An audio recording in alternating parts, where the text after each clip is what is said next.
Yeah, I think the emerging market concept was a useful one probably some time back when emerging markets as a whole was a smaller part of the world and part of the world's GDP, certainly. Over the last 5 to 10 years, obviously that has changed. China's now the world's second largest economy. You've got economies like India catching up very fast, and you've got other emerging economies pushing as well. So the concept was useful in the early days, and I think now, though, the issues come is that even within that basket of emerging markets, you've got dramatically different performance, not only in economics, in geopolitics, in everything. And you look at Russia today. You've got issues after the geopolitical shenanigans with the Ukraine and Crimea, where Russian asset markets have collapsed and the ruble's weak, and yet we're bracketing Russia with those current geopolitical problems in with China, in with Brazil, in with India, etc., etc. And each one of those countries are now getting big enough in their own right, but also each one of those countries is quite different. Yes, we're all involved in a global cycle. But within that, there's quite a lot of difference, and I would say we need to start getting a little bit more discerning, because what is going on? Even the concept of BRIC, Brazil, Russia, India, and China, which made sense some time back.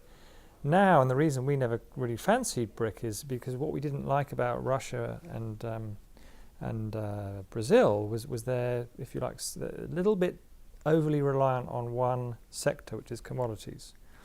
Whereas if you looked at China and India, it's a totally different, much broader economy, not too reliant on one particular area.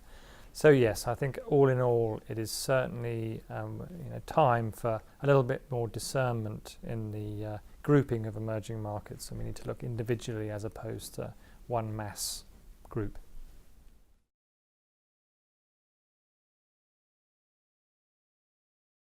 Yeah, so our view is India certainly had its fragilities, and that was the reason it was included in that awful expression, the Fragile Five, late last year. I think the economic performance of India subsequent to that has actually turned around quite dramatically. You can look at a lot of the macro issues that the country was facing that led to the rupee weakening off, that led to assets coming out, cash and capital coming out of the economy quite dramatically. A lot of these issues have been addressed, and I'm not saying India is perfect, because it certainly isn't. There are still macro fragilities, but from, if you might classify it being one of the founding members of the Fragile Five, I think it should actually come off that red list, if you like, and move on to an amber list, because we've certainly seen improvement in the underlying macro fundamentals.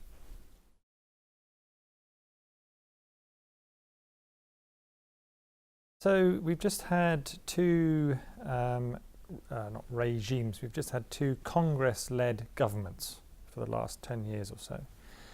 And over that time, the first administration, you saw some quite dramatic growth in India. Growth was just over 10% briefly, and would average probably between 8 to 9% over that initial period. And then the last administration has been extremely disappointing. They had quite a strong message and vote of confidence from the electorate in the last election the Congress government did, and quite frankly they've wasted it.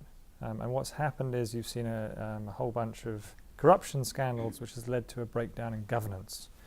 And so we've seen growth disappoint on a macro basis, at a top-down basis, and a lot of the issues that everybody knows that need reforming in India have simply not happened. Some have, granted, but not enough.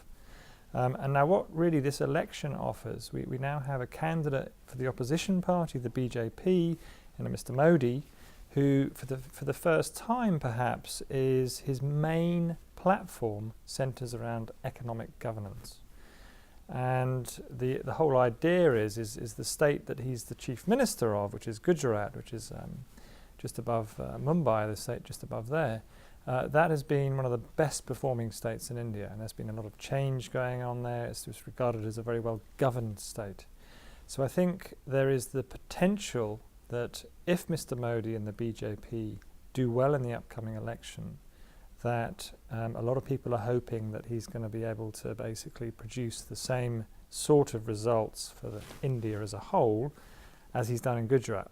Now I think that's going to be an extremely difficult job, but I think if India does have a stable government with somebody at the helm who can lead and lead well, then I think the potential is vast. And some people are now saying, they're comparing him, this could be the Thatcher moment, if you like, of India. I'm not quite so sure about that. And there's even been talk of modenomics and all this sort of stuff. But no, it is potentially extremely important.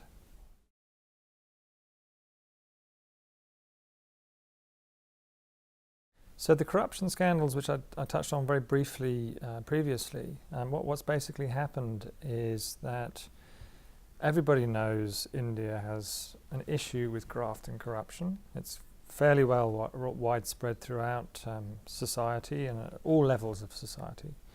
What we'd never seen, though, in the past was scandals erupting about the upper echelons of the government. So we've recently, a couple of years back, the telecoms minister was convicted of mass corruption in how he awarded telecoms licenses, and he was sent to jail. And the overall, I think that's very positive from a governance perspective. But what it led to in the short term was what I always classify as the interface between government and business breaking down. In the past, business knew if it wanted to get something from government, it knew how to react. They knew the buttons they needed to press. They knew, that's just how it was. What happened was after these scandals had erupted was that bureaucrats decided there's no way I'm approving any project, because if there's been some low-level corruption lower down the chain, they're going to come after me. So what happened was you saw a collapse in investment, you saw a collapse in government spending in certain key sectors of the economy, which led to the growth slowdown. So you could argue it's been quite a costly exercise, this corruption expose, and if you like, the end of crony capitalism in India. So in the short term it's hurt, but I think in the medium to long term it is a great thing that these sort of scandals are being exposed.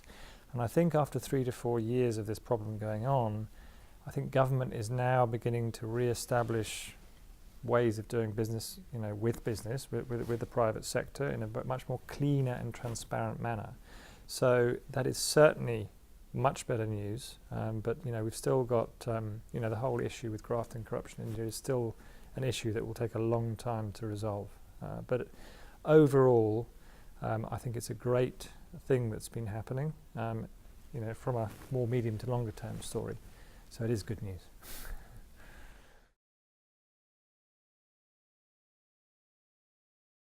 In the past, and we're currently, even in the present, when we look at companies that we invest in, we've tended to avoid companies that have a great deal of involvement with the government sector. So by saying that is, if buying, for example, a commodity company which relies on getting permits to mine or to get a permit to get the license, if you like, to mine. It's just because that's where the opportunity for graft opens up. And for us, that's always been a slightly difficult area, because when we look at companies, we want to see long-term, fundamental drivers to own those companies. We want to see a good management platform and a good strategy. We want to see longevity in what the company is trying to do. If you're relying and you've built a company up on one basis alone, which is on who you know as opposed to what you know, of course, if that person leaves, then the whole business case for owning that company, is gone. So we don't want to go near that sort of stuff. So we very much focused on, if you like, the more quality end of the spectrum, because there are plenty of really top quality Indian companies who just simply don't play this silly game. And there's plenty of sectors also which have done incredibly well over the last 5 or 10 years that haven't had much involvement with government. And one of them you can highlight would be the IT sector, the sort of business processing outsourcing area and all these other areas which India's become very renowned for. Those sectors have had a very light touch from government, which has to be applauded, it's got to be said, from government. And they've become powerhouses in their sectors, and they employ a huge amount of people and have become very important. So we've tended to focus on those areas, and I think we probably still will tend to focus on them, going forward. But overall, certain segments of Indian of the sectors or Indian corporates have struggled a little bit, but then there's been quite a few sectors and other areas which actually have never done better. And we've just tried to focus our attention on the latter sort of areas, which we still find very attractive companies.